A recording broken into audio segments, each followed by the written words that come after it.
सत्य असेल तेच दिसेल. हडपसर परिसरात बंदी आदेशाचं उल्लंघन करून शस्त्रास्त्रासह फिरत असलेल्या 4 विधी संघर्षित बालकांना पोलिसांनी ताब्यात घेतलंय. ही कारवाई गुन्हे शाखा युनिट 6च्या पथकानं केली. याबाबत हडपसर पोलीस ठाण्यात गुन्हा क्रमांक 200/2026 नोंद करण्यात आली असून भारतीय न्याय संहिता कलम 55-61-35, महाराष्ट्र पोलीस कायदा कलम 37-1-135 तसेच आर्म ऍक्ट कलम 425 अंतर्गत गुन्हा दाखल करण्यात आलाय. या प्रकरणी पोलीस अंमलदार शेखर काटे, नेमणूक युनिट 6 गुन्हे शाखा पुणे शहर यांनी फिर्याद दिली आहे. पोलिसांनी दिलेल्या माहितीनुसार दिनांक 17 मार्च रोजी पहाटे सुमारे 1:15 वाजता लक्ष्मी माता मंदिराजवळ नाल्यालगत हडपसर इथं ही कारवाई करण्यात आली. संबंधित बालकांनी संगनमत करून पुणे पोलीस आयुक्तालयाच्या क्षेत्रात लागू असलेल्या प्रतिबंधात्मक आदेशाचा भंग केला होता.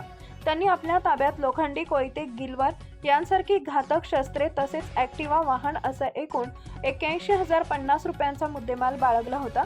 पोलिसांच्या मते आरोपी बालकांनी शस्त्रे व साथीदारांची जमवाजमव करून गंभीर गुन्हा करण्याचा प्रयत्न केला असून त्यामुळे परिसरात दहशतीचं वातावरण निर्माण होण्याची शक्यता होती. या प्रकरणाचा पुढील तपास पोलीस उपनिरीक्षक बिराजदार करत आहेत. Subscribe now and press the bell icon. Never miss an update.